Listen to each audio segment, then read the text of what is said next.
In this guide, I will be showing you guys how to fix Temu verification not working. Let's get started. So first, this usually happens when Temu detects unusual activity or thinks your account may be at risk.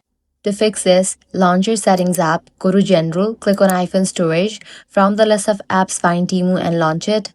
Now click on Upload app. Click on Upload app again to confirm it. Likewise, in the Android device, press and hold on the Temu app. Click on the app icon, go to Storage, then click on Clear Cache and confirm it.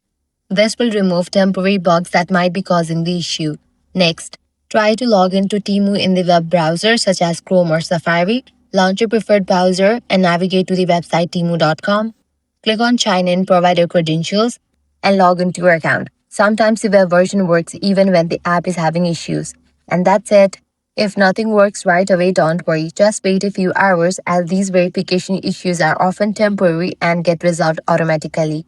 If this guide helped you out, do not forget to like, share, and subscribe.